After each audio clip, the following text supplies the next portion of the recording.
শুনুন, দুনিয়াতে দুটি পাপ আছে, মানুষ না করে পাপী।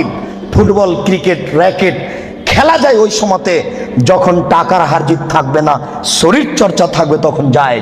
ফুটবল, ক্রিকেট, র্যাকেট, ভলিবল এগুলো খেলা যাবে ওই সময়তে যখন টাকার হারজিত থাকবে না, শরীর চর্চা হবে।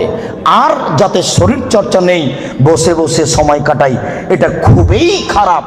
চৌসার, ছক্কা, লুডো, দাবা, পাঞ্জা, ক্যারাম বোর্ড, তাস, গেমস এইসব খেলায় যদি কেউ অংশগ্রহণ করে, তাহলে সে তার হাতকে শোরের শুকুরের রক্তের মধ্যে ডুবিয়ে দিয়েছে। মোহাম্মদ সাল্লাল্লাহু আলাইহি ওয়াসাল্লাম বলেন, মান লাইবা বিনারদি শির ফাকাদাত খালায়াদাহু বিদামে খিনজির।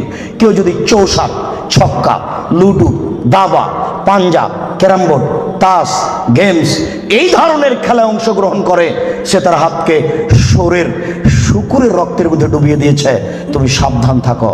সম্মানিত উপস্থিতি, রাসূল সাল্লাল্লাহু আলাইহি ওয়াসাল্লাম বলেন, ইন্না মিম্মা তাখাওয়াফা আলা উম্মতি, আমার উম্মতের উপরে আমি সবচেয়ে যেটা বেশি ভয় করি, পৃথিবীর মানুষ, আমি বলে গেলাম মুহাম্মদ সাল্লাল্লাহু আলাইহি সাল্লাম, আমার উম্মতের উপরে আমি সবচেয়ে যেটা বেশি ভয় করি, এক নম্বর ভয় হচ্ছে আমার উম্মত জেনায় লিপ্ত হবে, এইটা আমার ভয়।